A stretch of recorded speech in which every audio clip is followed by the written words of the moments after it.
کی رسائی کہاں تک تھی؟ کیا ان سے حساب لیا جائے گا اور ان کو بھی جنت یا دوزخ میں بھیجا جائے گا؟ قرآن اس کے بارے میں کیا کہتا ہے؟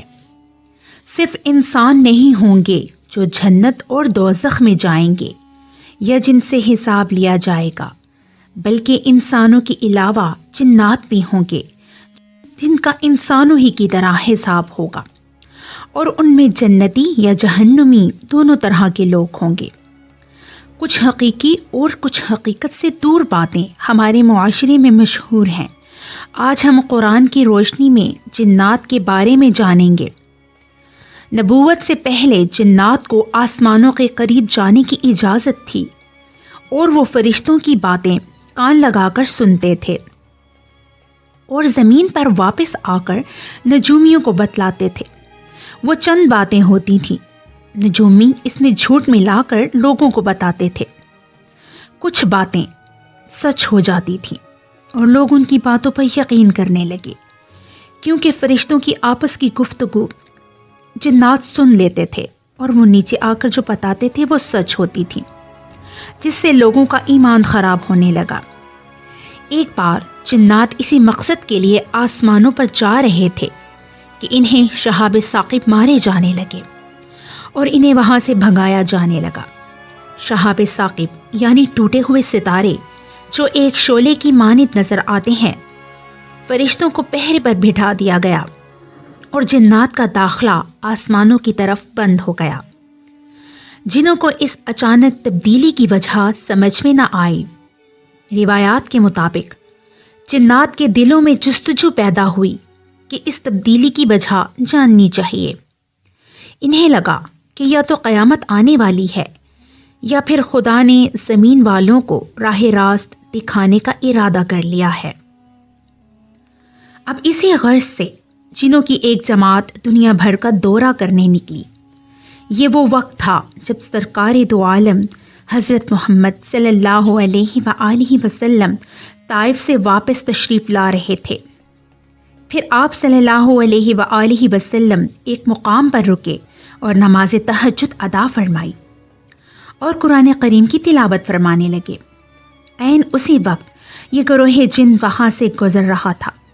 جب ان کے کانوں میں سرور کائنات صلی اللہ علیہ وآلہ وسلم کی آواز پڑی تو وہ وہیں رک کر تلاوت قرآن مجید سننے لگے۔ ان کے دلوں کو اس قدر اطمینان ہوا کہ وہ وہیں رک گئے۔ آپ صلی اللہ علیہ وآلہ وسلم کی زبان مبارک سے ادا ہونے والے کلام کا لطف صرف انسان نہیں بلکہ جنات بھی اٹھا رہے تھے۔ یہ قرآن سے ثابت ہوا۔ سورہ جن میں اللہ پاک نے فرمایا، یہاں تک کہ اس کلام پاک نے جنوں کے دلوں کو ایسا اثر کیا کہ پورا گروہ جن قرآن سنتے ہی مسلمان ہو گیا اور اپنی قوم کے پاس جا کر سارا قصہ بیان کیا اور کہا کہ ہم محمد سے مصطفیٰ صلی اللہ علیہ وآلہ وسلم پر ایمان لے آئے ہیں، اور اپنی قوم کو بھی تبلیغ کی۔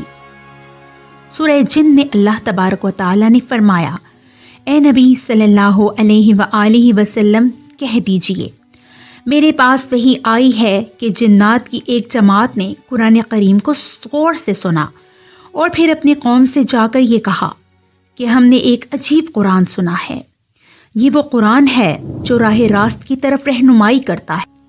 ہم اس پر ایمان لے آئے ہیں اور اب ہم اپنے پروردگار کے ساتھ ہرگز کسی کو شریک نہیں کریں گے۔ ہمارے پروردگار کی شان بہت اونچی ہے، اس کی نہ تو کوئی شریک حیات ہے اور نہ ہی اولاد ہے۔ ہم میں سے بے وقوف لوگ اللہ کے بارے میں ایسی ایسی باتیں کہتے تھے، اور بعض بنی آدم اور بعض جنات، اور جن سے ان کی سرکشی اور بڑھ گئی، اور ان کا بھی یہی اعتقاد تھا جس طرح تمہارا تھا کہ اللہ کسی کو زندہ نہیں کرے گا۔